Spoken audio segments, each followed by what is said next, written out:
क्या आपको पता है कि 4 साल का स्ट्रगल और रातों की पढ़ाई के बाद भी 60% स्टूडेंट आज के समय में बेरोजगार क्यों हो रहे हैं?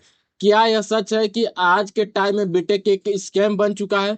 12th के बाद ही आपको सबसे बड़ा सपना दिखाया जाता है कि आपको 70 लाख 80 लाख एकदम जॉब मिल जाएगा और आपको केवल बीटेक करना होगा। लेकिन जैसे ही आप बीटेक में एडमिशन लेते हैं आपको लगता है कि मैं एक ट्रैप में फंस चुका हूँ, जहां से निकलना ही बहुत ज्यादा मुश्किल होता है। क्योंकि कॉलेज में आते ही आपको इतना प्रेशर दे दिया जाता है, पढ़ाई से रिलेटेड, जॉब से रिलेटेड, और एक्चुअल में वो सब कुछ होता ही नहीं है।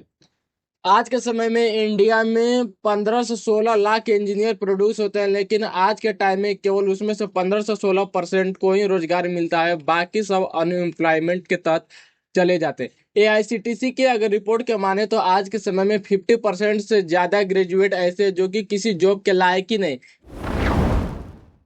उनके पास डिग्री तो है लेकिन स्किल का इतना कमी है कि उनको कोई कंपनी हायर करना ही नहीं चाहती है। और कॉलेज क्या करता है कि लाखों इंजीनियर को पैसा के दम पर कंपनी में तो सिलेक्शन करवा देता है, लेकिन जैसे ही वहां पर टेस्ट होता है आधा से स्टूडेंट वहां से छट जाते हैं। आज का टाइम 2025 का टाइम है और आज के टाइम में सबसे ज्यादा फोकस आर्टिफिशियल इंटेलिजेंस पर करना चाहिए, लेकिन कॉलेज आज के टाइम में वही पुरानी चीजों को रटा रहा है, पढ़ा रहा है। यानी कॉलेज जो होता है बहुत ही पीछे, यानी 2010 के टाइम में जा चुका है। आज के टाइम में जितना ज्यादा मशीन लर्निंग, डीप लर्निंग पर फोकस करना चाहिए वो कॉलेज करता ही नहीं है। कॉलेज केवल थ्योरेटिकल सब्जेक्ट पर फोकस करता है और ऐसा ऐसा सब्जेक्ट पर फोकस करता है जिसका कुछ उतना डिमांड ही नहीं है। यानी न यूनिवर्सिटी अपने आप को अपग्रेड कर पा रहा है और ना ही टीचर को अपग्रेड कर पा रहा है। तो ऐसे में एक बीटेक स्टूडेंट का क्या होगा? बीटेक स्टूडेंट केवल टीचर पर ही निर्भर नहीं रहते बल्कि होल फैसिलिटी यानी उसके एग्जाम से लेके उसके मार्क्स हर एक चीज पर डिपेंड रहते हैं, फिर भी कॉलेज अपने आप को उतना अपग्रेड नहीं कर पाता है, जिसके चलते हजारों इंजीनियर का फ्यूचर बर्बाद होते जा रहा है।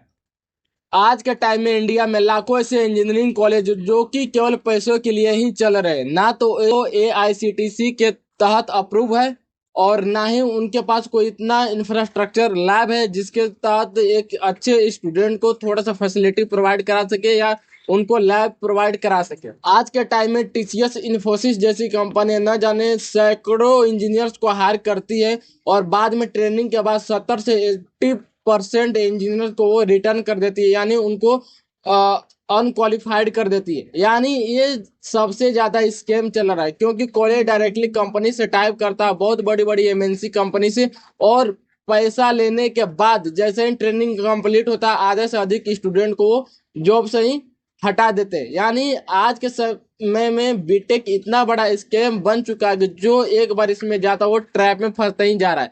लेकिन आज का जो टाइम है वो आर्टिफिशियल इंटेलिजेंस का टाइम है। यानी आज के टाइम में डिग्री पर बहुत कम और स्किल पर सबसे ज्यादा फोकस करने का जरूरत है। जो अगर सबसे ज्यादा स्किल पर फोकस करता है वो कभी बेरोजगार नहीं रह सकता है। यही मेरा आप लोगों का एडवाइस है कि बीटेक डिग्री आप करिए, कोई दिक्कत नहीं, लेकिन ज्यादा अगर आप डिपेंड टीचर पर रहते हैं, कॉलेज पर रहते हैं, तो हो सकता है कि आपको आगे चलकर कोई जॉब ही ना मिले या आप ऐसे बेरोजगार हो जाए जो कि कोई पूछने वाला ही नहीं है। इसीलिए आज के टाइम पर आप अपने स्किल पर फोकस कीजिए और आप अपने आप को देखिए कि मैं क्या कर सकता हूँ और क्या सोसाइटी में एक नया चीज क्रिएट कर सकता हूँ। तो आज का वीडियो बस यहीं तक था, मिलते हैं किसी नेक्स्ट वीडियो में और किसी नेक्स्ट पार्ट के साथ। अगर आप लोग कमेंट करेंगे इस पार्ट का सेकेंड सीरीज लाने का तो मैं भी उस पार्ट का सेकेंड सीरीज ला दूंगा।